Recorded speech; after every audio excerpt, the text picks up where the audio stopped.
यही है ना, यही गाड़ी चलती गई।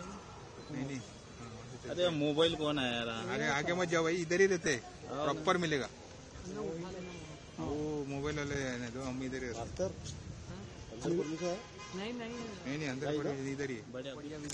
हाँ ये बढ़िया देखो, क्योंकि आगे जाते तो क्या मिलता था।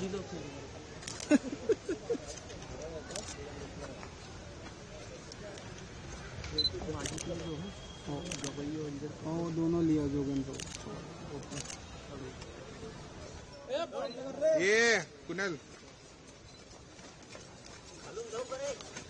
इधर ही रुको भाई, इधर से लेते भाई, कोई हिलो मत है, कोई हिलो मत, इधर से लेते हैं बस।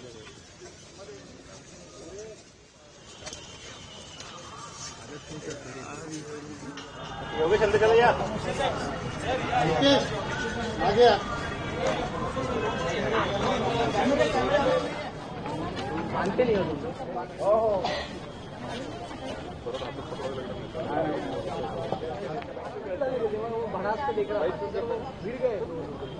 कर्नाटक मारा पीछे माइक नहीं मारना माइक। अरे तो शुरू में तो सौरभ भी ऐसे करता था ना। हाँ आता भूल गया कि सौरभ भी शुरू में ऐसे करता था। नागपूरला आलो की दरवर्षी मी या ठिकाणी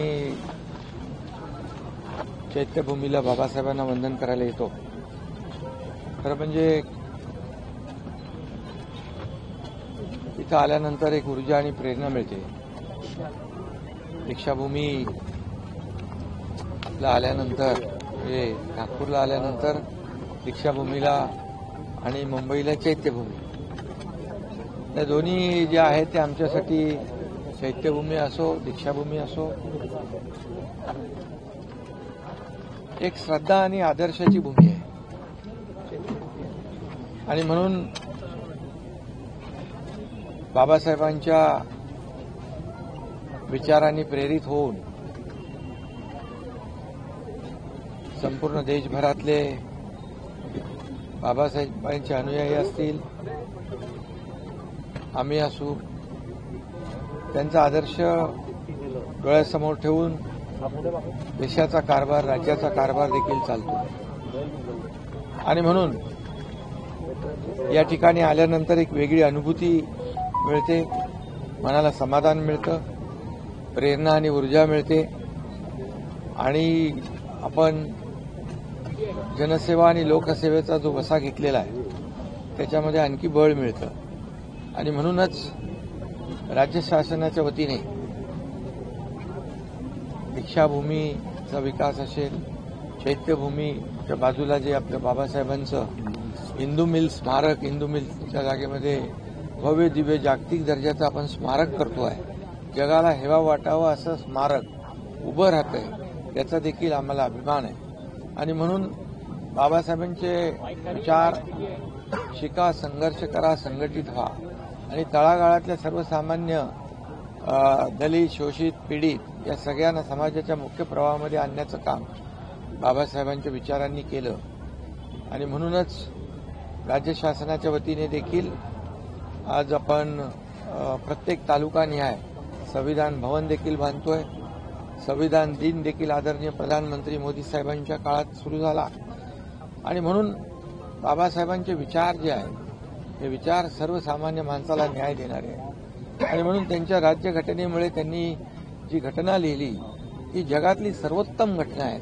अनेक देशांच्या घटनेचा अभ्यास करून बाबासाहेबांनी सर्वोत्तम घटना तयार केली आणि त्या घटनेवर आपल्या देशाचा कारभार सुरू आहे, राज्याचा कारभार आपण करतोय। आणि म्हणून त्यांच्याचमुळे सर्वसामान्य परिवारातली व्यक्ती देशाचे प्रधानमंत्री होते, राज्याचे मुख्यमंत्री होते, अनेक पदांवर काम करण्याची संधी बाबासाहेबांच्या विचारांच्या घटनेमुळे प्राप्त झालेली आहे।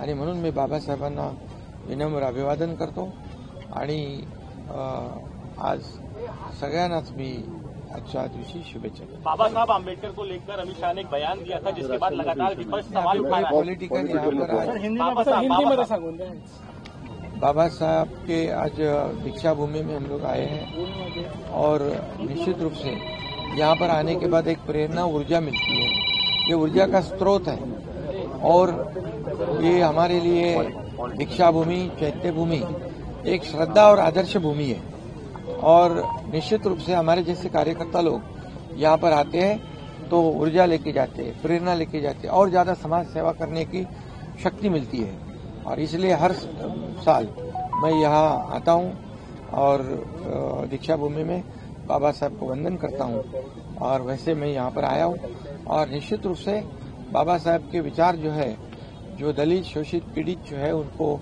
मुख्य प्रवाह में लाने का काम उन्होंने किया है और उन्हीं के वजह से आज सामान्य परिवार के व्यक्ति को देश के प्रधानमंत्री बनने का सौभाग्य प्राप्त हुआ।